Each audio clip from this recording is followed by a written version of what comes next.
ഇതാണ് നമ്മുടെ ഇൻവെൻട്രി. ഇതിൻ്റെ അകത്ത് നമുക്ക് 4 ഫീച്ചറുണ്ട്: materials, stock level, stock adjustments, locations. അപ്പോൾ നമ്മുടെ ഇൻവെൻട്രി ഐറ്റംസ് വെക്കുന്ന ലൊക്കേഷൻസ് ഒക്കെ നമുക്ക് ഇവിടെ ക്രിയേറ്റ് ചെയ്ത് മാനേജ് ചെയ്യാം. അപ്പോൾ നമ്മുടെ വെയർ ഹൗസസ്, സ്റ്റോർസ്, എവിടെയൊക്കെ അല്ലെങ്കിൽ റാക്സ്, എവിടെയൊക്കെ നമ്മുടെ മെറ്റീരിയൽസ് വെക്കുന്നു ആ സ്ഥലങ്ങളൊക്കെ നമുക്ക് ഇവിടെ ക്രിയേറ്റ് ചെയ്യാം. അപ്പോൾ ക്രിയേറ്റ് ചെയ്യാനുള്ള ബട്ടൺ ഇതാണ്, ആഡ് ലൊക്കേഷൻ. ഇവിടെ നമുക്ക് ഡീറ്റെയിൽസ് കൊടുക്കാം. ഡീറ്റെയിൽസ് കൊടുത്തിട്ട് ക്രിയേറ്റ് ചെയ്ത് കഴിഞ്ഞാൽ നമുക്ക് വന്നിട്ട് നമ്മുടെ ലൊക്കേഷൻ ക്രിയേറ്റ് ആകും. ലൊക്കേഷൻ വന്നിട്ട് നമുക്ക് എഡിറ്റ് ചെയ്യാനും ഡിലീറ്റ് ചെയ്യാനുമുള്ള ഓപ്ഷനുകളുണ്ട്. അപ്പോൾ ലൊക്കേഷൻ ക്രിയേറ്റ് ചെയ്തതിന് ശേഷം നമുക്ക് അടുത്ത് ക്രിയേറ്റ് ചെയ്യേണ്ടത് എന്താണെന്ന് വെച്ച് കഴിഞ്ഞാൽ നമ്മുടെ മെറ്റീരിയൽസാണ്. അപ്പോൾ നമ്മുടെ ഇൻവെൻട്രിയിൽ എത്ര മെറ്റീരിയൽസ് ഉണ്ടോ എല്ലാ മെറ്റീരിയൽസും നമ്മൾ ഇവിടെയാണ് ക്രിയേറ്റ് ചെയ്യുക. അതിന് ഇവിടെ ആഡ് മെറ്റീരിയൽ ബട്ടൺ ഉണ്ട്.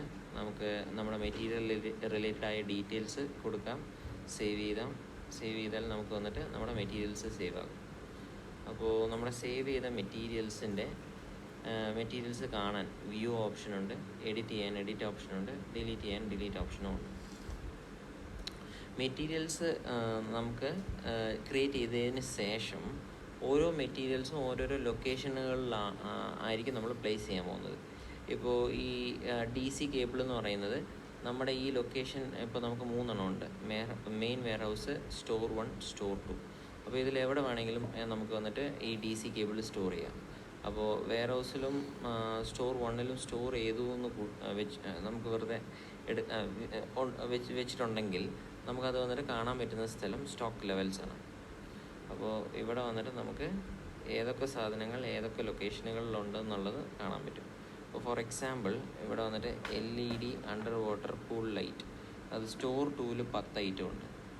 അതേ സാധനം നമുക്കൊന്ന് സ്റ്റോർ 1ലും ഉണ്ട് ഒരു ഐറ്റം. അപ്പോൾ അതൊക്കെ കാണാൻ പറ്റുന്ന സ്ഥലമാണ് സ്റ്റോക്ക് ലെവൽസ്.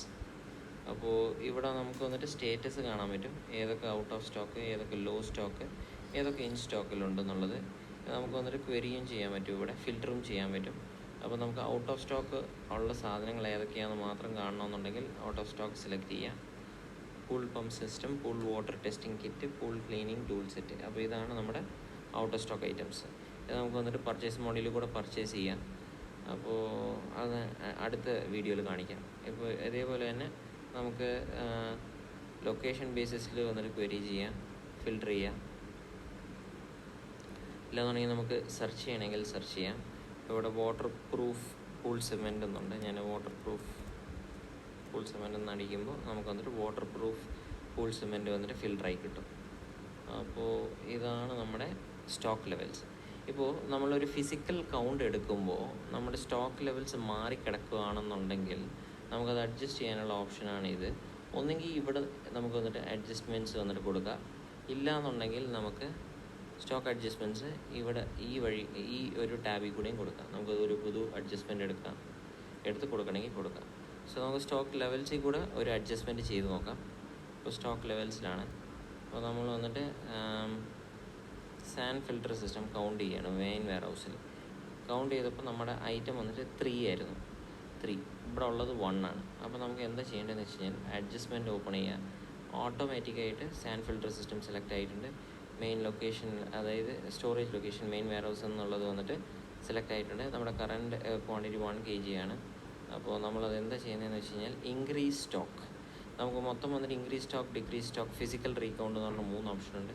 അപ്പോൾ ഇൻക്രീസ് ചെയ്യണമെന്നുണ്ടെങ്കിൽ ഇൻക്രീസ്, ഡിക്രീസ് ചെയ്യണമെന്നുണ്ടെങ്കിൽ ഡിക്രീസ്. അപ്പോൾ നമുക്ക് 1 കൂട്ടണം, നമുക്ക് കറണ്ട് എന്ത് ക്വാണ്ടിറ്റി ആണോ അതിൽ നിന്ന് ഒരെണ്ണം കൂട്ടണമെന്നുണ്ടെങ്കിൽ ഇൻക്രീസ്. ഇപ്പോൾ എന്തെങ്കിലും കുറയ്ക്കണമെന്നുണ്ടെങ്കിൽ ഡിക്രീസ്. ഇല്ലാന്നുണ്ടെങ്കിൽ നമുക്ക് ടോട്ടലി കൗണ്ട് മാറ്റി വേറൊരു കൗണ്ട് ഇടണമെന്നുണ്ടെങ്കിൽ റീകൗണ്ട്. ഇപ്പോൾ ഫോർ എക്സാമ്പിൾ 1 പകരം നമുക്ക് അവിടെ വന്നിട്ട് 10 ഇടണമെന്നുണ്ടെങ്കിൽ ഫിസിക്കൽ റീകൗണ്ട് സെലക്ട് ചെയ്യും നമ്മൾ. അപ്പോൾ നമുക്ക് വന്നിട്ട് 2 കൂട്ടാം. നമുക്ക് ടോട്ടലി 3 ആയിരുന്നു, അപ്പോൾ 2 കൂട്ടാം. അപ്പോൾ increase count 2. Select reason, physical count correction. Reason additional ആയിട്ട് ഇടണമെന്നുണ്ടെങ്കിൽ ഇടാം, ക്രിയേറ്റ് ചെയ്യാം, അഡ്ജസ്റ്റ്മെൻറ്റ് ക്രിയേറ്റ് ചെയ്യാം. അപ്പോൾ നോക്കിക്കഴിഞ്ഞാൽ നമ്മുടെ സാൻഡ് ഫിൽറ്റർ സിസ്റ്റം ഇപ്പോഴും 1 ആണ്. കാരണം വന്നിട്ട് നമ്മൾ ഇപ്പോൾ ക്രിയേറ്റ് ചെയ്ത അഡ്ജസ്റ്റ്മെൻറ്റ് വന്നിട്ട് ഇനിയും അപ്രൂവ് ചെയ്തിട്ടില്ല.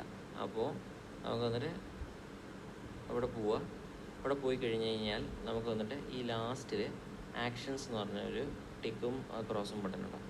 ഇതിലേത് അമർത്തിയാലും നമുക്ക് എന്ത് ചെയ്യാൻ പറ്റുമെന്ന് വെച്ച് കഴിഞ്ഞാൽ ഇത് എയ്തർ അപ്രൂവ് ചെയ്യുക ഇല്ലാന്നുണ്ടെങ്കിൽ എന്തെങ്കിലും ആപ്റ്റായ റീസൺ കൊടുത്ത് റിജക്റ്റും ചെയ്യാം. അപ്പോൾ ഈ ഓപ്ഷൻ ഓൺലി അഡ്മിൻസിന് മാത്രമേ ഉള്ളൂ. അപ്പോൾ ഇതൊരു അഡ്മിൻ അക്കൗണ്ട് ആയതുകൊണ്ട് അതിന് മാത്രമേ ഈ പെർമിഷൻ ഉള്ളൂ. ഓപ്പറേറ്റർ അക്കൗണ്ടിന് ഈ പെർമിഷൻ ഉണ്ടാവില്ല. അപ്പോൾ ഞാൻ എന്ത് ചെയ്യുന്നതെന്ന് വെച്ച് കഴിഞ്ഞാൽ ഇത് അപ്രൂവ് ചെയ്യാണ്. സോ അത് ഞാൻ അപ്രൂവ് ചെയ്തതിന് ശേഷം ഞാൻ തിരിച്ച് സ്റ്റോക്ക് ലെവൽസിലേക്ക് വരികയാണ്. അവിടെ നമ്മുടെ സാൻ ഫിൽറ്റർ സിസ്റ്റത്തിലേക്ക് നമ്മൾ വന്ന് നോക്കിക്കഴിഞ്ഞാൽ നമ്മുടെ അക്കൗണ്ട് കൂടി. അപ്പോൾ ഇതാണ് നമ്മുടെ ഇൻവെൻട്രിയിലുള്ള എല്ലാ ഫീച്ചറും ഞാൻ ഇപ്പോഴത്തെ ഈ ചെറിയ ഡെമോയിൽ എക്സ്പ്ലെയിൻ ചെയ്തു. നമുക്ക് ഇനി അടുത്ത വീഡിയോയിൽ നമുക്ക് പർച്ചേസ് മോഡ്യൂളും സെയിൽസ് മോഡ്യൂളും എന്താണെന്നുള്ളത് നോക്കാം.